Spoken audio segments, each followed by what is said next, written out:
They've been translated, and they tell exciting stories about how gods intermingled with human beings and actually had a hand in the creation of human beings. They've been translated, and they tell exciting stories about how gods intermingled with human beings and actually had a hand in the creation of human beings. For decades, thousands of ancient clay tablets discovered in the ruins of Sumer have been studied by historians, covered with the strange, wedge-shaped symbols of cuneiform. They were believed to contain myths, royal records, and ordinary accounts of ancient life. But when scientists recently used powerful artificial intelligence to reanalyze tablets found across Mesopotamia, something unexpected began to emerge. Patterns hidden across different tablets, fragments of sentences repeated in places thousands of miles apart, messages that didn't behave like mythology at all. The deeper the AI translated, the stranger the text became. Some passages mentioned mysterious beings the Sumerians called the Anunnaki, but the context was different from anything historians had seen before. It was as if the ancient scribes weren't just recording stories. They were trying to preserve a message. But before we reveal what the AI actually uncovered, make sure to hit like and subscribe. Because if the translation is correct, these ancient tablets may contain something far more disturbing than a lost myth. They may contain a warning meant for humanity itself. To understand what the AI found, we first need to understand what these tablets actually are and why, until now, no one could fully read them. That context is critical because without it, what we're about to show you won't seem nearly as shocking as it should. For more than a century, archaeologists uncovering the ruins of ancient Eridu and Nippur found thousands of Sumerian tablets. Many were broken into fragments.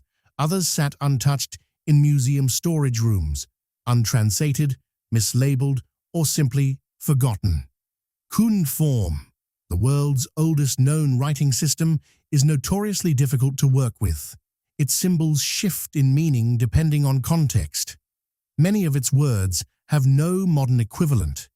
Even when the signs were legible, the grammar often made little sense. Generations of scholars spent entire careers translating only fragments. No one managed to piece together a complete picture.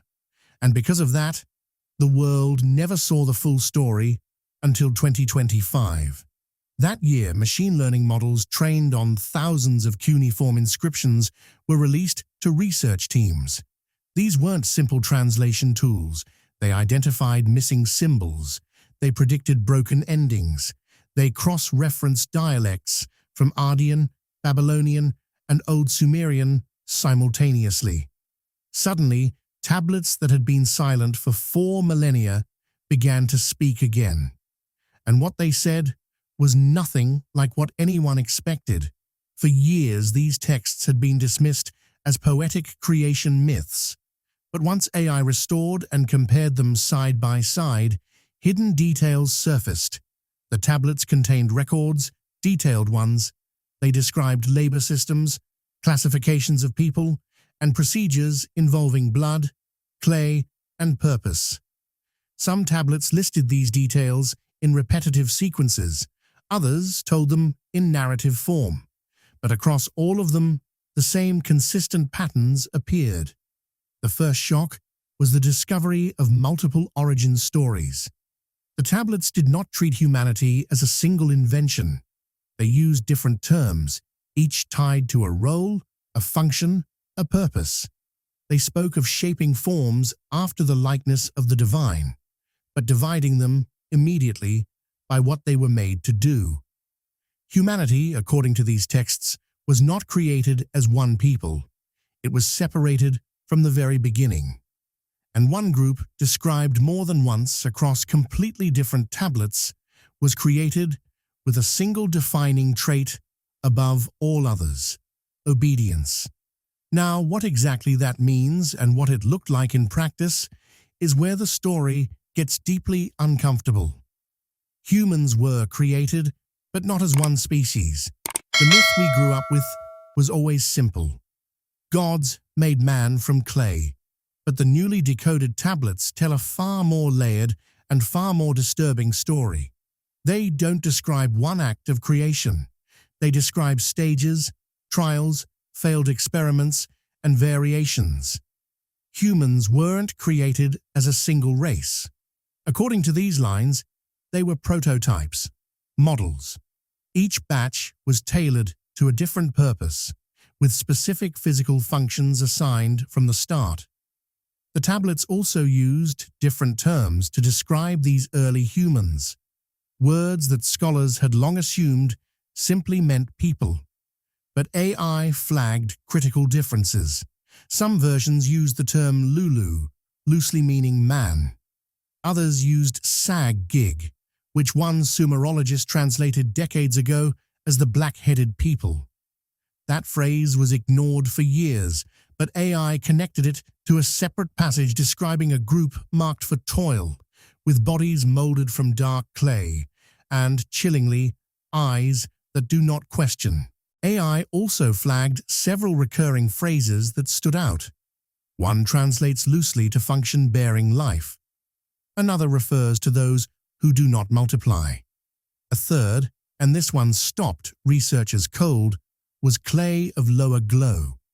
Scholars had long assumed these were poetic or symbolic, but when AI reconstructed them in full context, a different interpretation emerged. Some researchers now believe these lines describe early humans engineered without the ability to reproduce. If accurate, it would mean they were deliberately designed as a temporary workforce, never intended to survive long enough to pass their traits on. Other tablets describe the gods themselves, evaluating each group's performance. One passage talks about the clay of restless voice, a version of man that refused order and was cast into the rivers.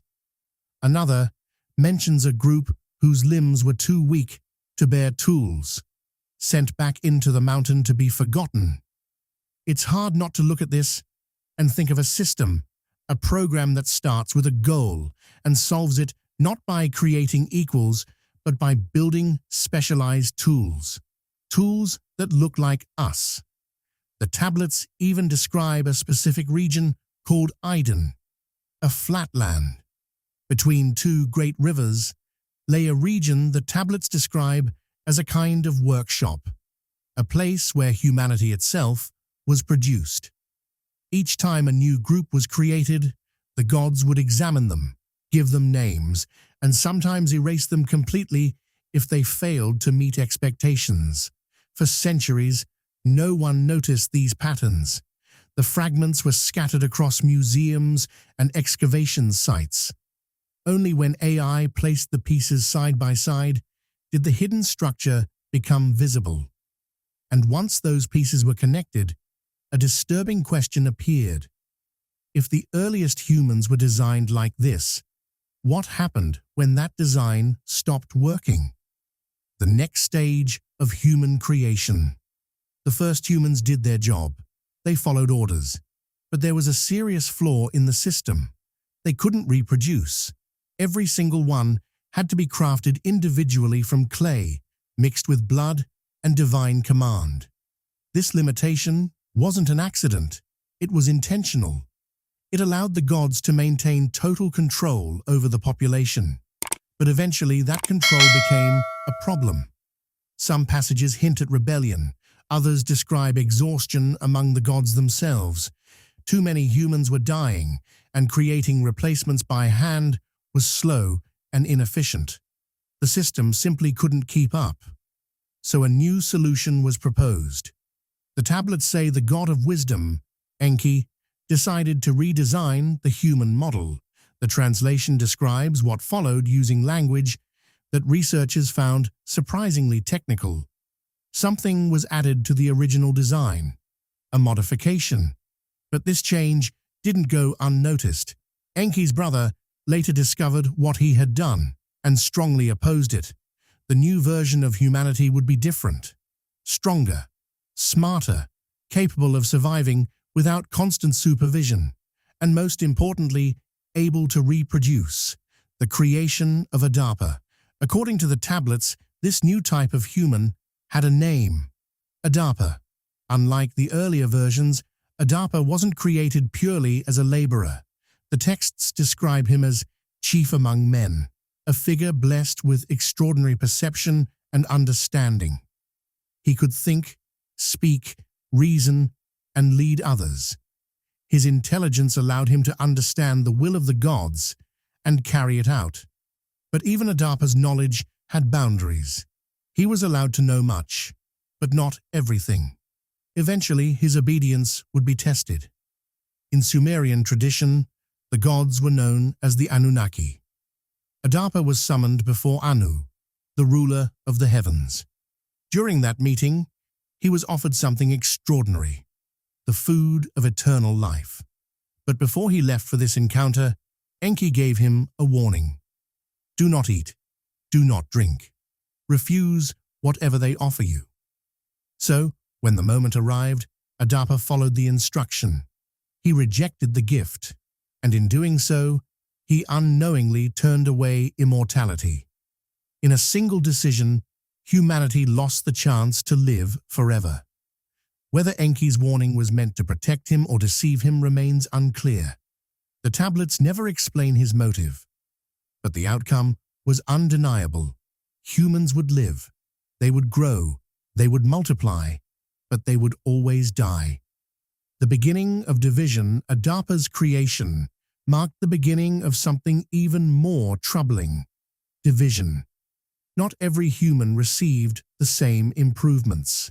Some groups remained locked into their original roles, designed only for labor and incapable of thinking beyond it. Others, modeled after Adapa, were granted greater independence. They could learn, adapt, lead. When the tablets are examined through AI analysis, this separation becomes impossible to ignore. The roots of inequality may not begin in human history at all. According to these texts, they began before history was even written, and those choices would soon spark a conflict among the gods themselves, a split among the Anunnaki. The tablets describe a deep disagreement within the divine ranks. One group believed humans should remain servants, permanently bound to their assigned tasks. Another believed humanity should be allowed to grow beyond those limits. Enki stood firmly on one side. He was the architect behind Adapa, the god who gave humans reproduction, knowledge, and speech. Some texts even refer to him as the father of mankind. His version of humanity was flawed, but compassionate. Opposing him was Enlil. Within the Sumerian pantheon, Enlil represented authority and absolute order. He was the enforcer of divine laws, the god who demanded obedience above everything else. Where Enki saw potential, Enlil saw danger. To him, humans were unpredictable. Their growth threatened the balance of power, and he deeply resented what Enki had done. The tablets portray Enlil's reaction as swift and furious. In his view, humanity was becoming rebellious and unstable. The design had been altered, and the system was falling apart. Soon the gods themselves began to divide. Some secretly supported Enki, encouraging humans to learn and expand their knowledge. Others remained loyal to Enlil, demanding strict control, restrictions, and punishments. The conflict wasn't limited to the heavens. It began to affect life on Earth as well. Different paths for different humans. According to the AI translations, some human communities received extraordinary guidance. They were taught agriculture, astronomy, writing, mathematics, and metalworking. Knowledge came to them through dreams and divine instruction. But other groups experienced the opposite. They were kept in ignorance, forced into labor, their stories erased before they could ever be recorded.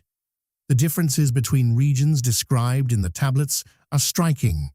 In one place, humans were described as lawmakers and keepers of grain. In another, they were simply referred to as workers without names. At the height of this conflict, Enlil made a final decision, one that would change everything. The flood furious at humanity's growing numbers and abilities, Enlil ordered a catastrophe, a massive flood. But according to the tablets, this wasn't meant as a cleansing. It was meant as an erasure. Enlil intended to wipe out humanity completely and start the entire project from scratch. But once again, Enki intervened. Quietly, he warned a single man. That man would later appear in different traditions under several names: Ziusudra, Utnapishtim, and eventually Noah.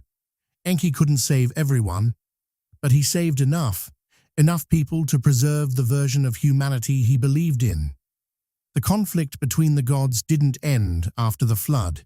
It simply changed form. And what the tablets describe next may be the most unsettling discovery AI uncovered, because it doesn't read like mythology anymore. It reads like a technical record. Knowledge that shouldn't exist.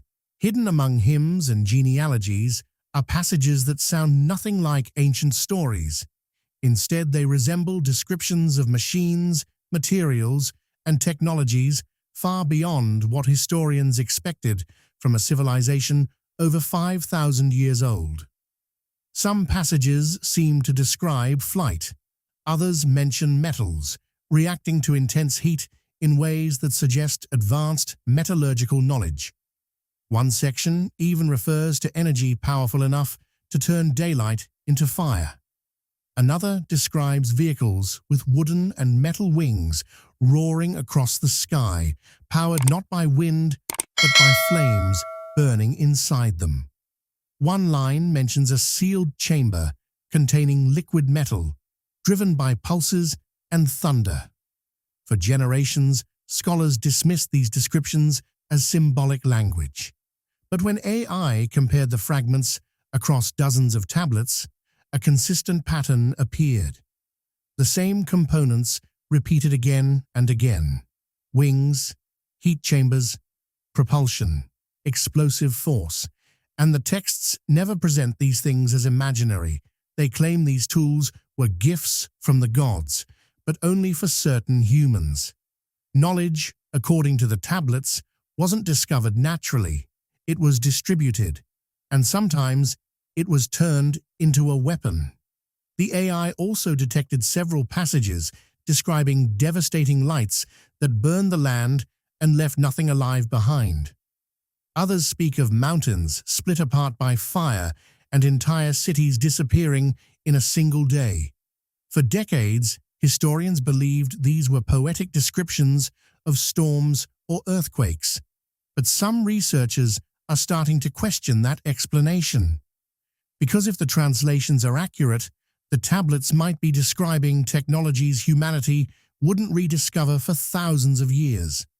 Advanced metallurgy, energy-based weapons, even early forms of flight. And perhaps the most unsettling detail is this: the knowledge was never shared equally.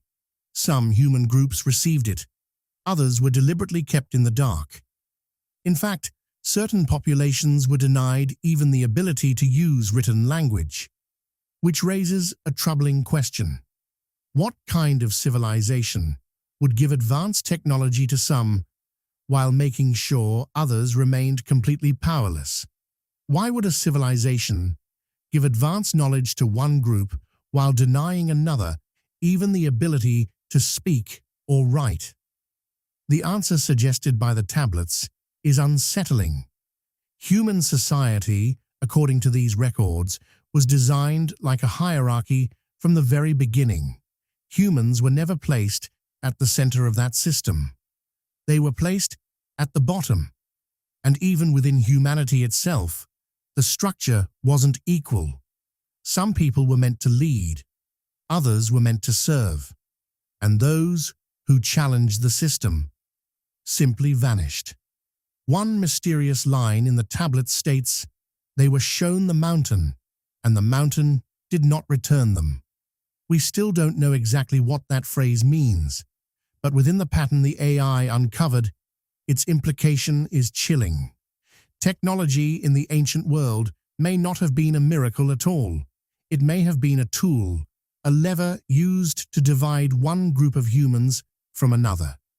And if the tablets are telling the truth, that division wasn't accidental. It was intentional from the start. The ancient warning. But the most puzzling discovery hidden within the Sumerian records may be something else entirely. A warning. Across centuries of astronomical observations, the Sumerians repeatedly pointed towards something they believed would one day return. When the fragments are finally assembled together, a new picture of Sumerian civilization emerges. They weren't just builders or priests, they were watchers.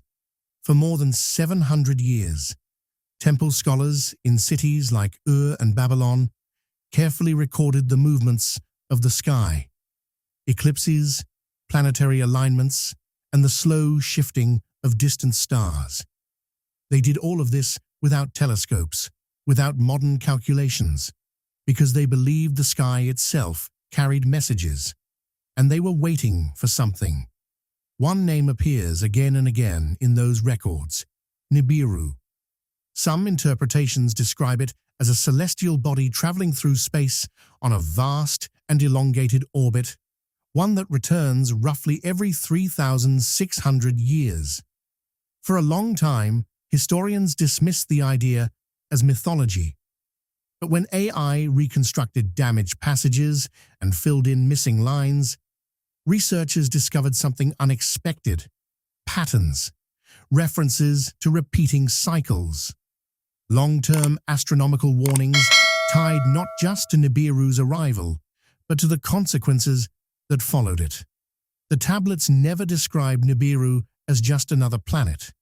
Instead, they give it ominous titles: the Crossing, the Destroyer, the One who Veils the Light, and each time it appears, something dramatic happens. Not a gradual change, a reset. According to these translations, Nibiru's return marks moments when the existing world order collapses and something entirely new takes its place. Civilizations fall, knowledge disappears, humanity begins again from fragments. But the tablets hint that one thing always survives: the reset, the division, the idea that certain groups of humans were never meant to endure these cycles, while others were deliberately designed to continue. The hidden guardians. The texts claim that some humans chosen by Enki became what they called watchers, guardians who lived quietly at the edges of society. Their task wasn't to rule or dominate, it was to remember. They passed knowledge through coded stories and hidden traditions, carefully preserving fragments across generations. Not everyone was meant to know the truth. The information was intentionally scattered, waiting for a future moment when someone or something would finally be able to assemble the entire puzzle. And according to many researchers today, that moment may be happening right now. Humanity's forgotten categories. Perhaps the most unsettling discovery from the AI analysis lies deeper within the tablets. They never describe humanity as a single creation. Instead, they portray people as being formed in separate groups from the very beginning, each one designed with a specific role and purpose. This wasn't simply about tribes or cultures. It appears to have been something far more fundamental. The texts never use modern terms like race or ethnicity. Instead, they use classifications, and those classifications follow a pattern repeated across dozens of surviving tablet fragments discovered in different regions. For example, one group is described as the clay of strength. Another is called the blood of brightness. A third is referred to as the shadow-formed ones of silent hands. For decades, scholars assumed these phrases were just poetic language. But when AI compared hundreds of passages together, the context changed completely. The pattern was too consistent to ignore. Each group appears to have been assigned particular traits, specific duties, and clear limitations. The clay of strength, for example, are repeatedly described as miners and heavy laborers, workers responsible for physical tasks with no reference to leadership or education. The blood of brightness appear almost exclusively in priestly roles, writing, chanting, and studying the stars. Meanwhile, the shadow-formed ones are described as animal keepers who are forbidden from entering temples or touching sacred objects. The tablets go even further. Some passages link these groups to physical descriptions. One refers to people from the scorched horizon, marked by the sun and the earth. Another describes pale dwellers shaped by stone and wind. A third speaks of red soil walkers, hardened by life in dry lands. When AI compared these descriptions with the roles assigned to each group, a consistent pattern appeared. What once looked like scattered mythology began to resemble something else. A structured system, almost like a taxonomy of humanity. Some groups were taught writing. Others were never allowed to learn it. Some studied the stars. Others were warned never to look upward. Some were given personal names. Others were identified only by the work they performed. These roles were not equal, and the restrictions appear deliberate. If the system described in the tablets was truly intentional, as the AI's cross-referencing suggests, then the implications are enormous. The divisions we see in humanity today might not simply be the result of migration, evolution, or chance. They may trace back to a system of control that existed long before recorded history. Artificial intelligence didn't invent this idea. It simply revealed patterns that had always been hidden inside the texts, and those patterns suggest something remarkable. Human division may not have begun with nations, cultures, or wars. It may have begun with design, with assignments, with decisions made at the very beginning of our species. Why are we seeing this now? Which leads to a question that researchers involved in this project keep returning to. If these patterns were always there, why are we only discovering them now? And what were we supposed to do with this knowledge? The age of AI. Perhaps the most fascinating part of this story is that for thousands of years, humanity simply couldn't see the full picture. The tablets were scattered across ruins. They left a record of control, a record of division, and a warning that almost disappeared forever, hidden in fragments scattered across thousands of miles and thousands of years. Only now do we finally have the technology to assemble those fragments into a single story. And that story suggests something deeply unsettling. The beings who shaped humanity may never have intended for all humans to be equal. Some may have been created to lead, some to serve, and some to be forgotten entirely. Which leads us to the question that matters most. Not what happened in the distant past, but who we are today. Which version of humanity do we belong to? And what do we do once we know the answer? If you've made it this far, let me know in the comments which part of this story surprised you the most. And if you enjoy exploring ancient mysteries, scientific discoveries, and the hidden history rarely taught in schools, make sure to subscribe and hit the notification bell, because there's a lot more to uncover.